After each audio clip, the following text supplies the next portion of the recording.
Welcome back, everyone. In this video, I'm going to show you in Sabre Production how we added some quantity fields that we think make a big difference in determining whether or not you should change the status of your production orders. So here we are inside of Business Central, and I'm going to go to my Change Production Order Status page, which is a page in Business Central that would allow us to see all the production orders, and we could change them all in a batch. First thing I'm going to do is I'm going to change and look at my released production orders. Something that we did a few versions ago in Sabre Production is we did give the ability to be able to change the status of only selected production orders, but the question still remained, should I even change the status? Like, what is done? Have I consumed my inventory? Have I done all my output?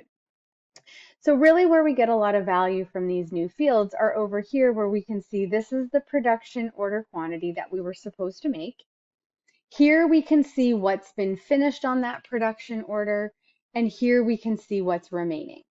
So we can see on the first line here that we were supposed to make 1. We actually output and made 2, so our remaining quantity is that we're in a negative state. We made more than we needed. Maybe that makes sense. Maybe I had more material, I was able to produce more than I needed. Company policy allows that, and this is good to go. If it's not, I know before I go and change the status and can't make changes anymore that maybe I need to reverse the output and take that quantity from 2 to 1. But at least now I've got some more information to be able to ask those questions.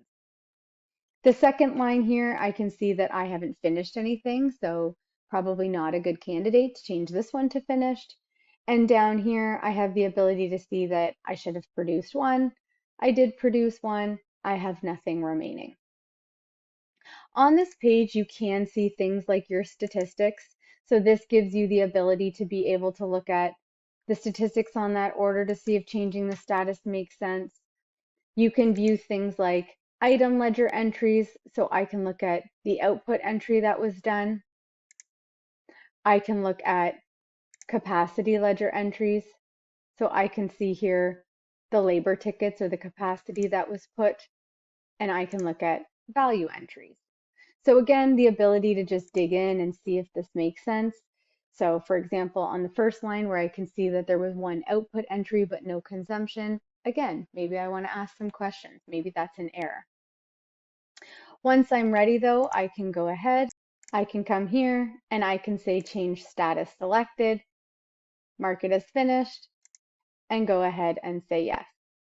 So because I only had the change status selected, it only changed the status of the 1 order that I had highlighted, and I could use my control key to select more than 1. If I had used this change status, then regardless, it would have tried to change the status of every single line that is here, which might not be ideal. So sometimes we tell people to hide this even just to make it a little bit more intentional. Thank you for watching my video. If you like it, please hit the like button.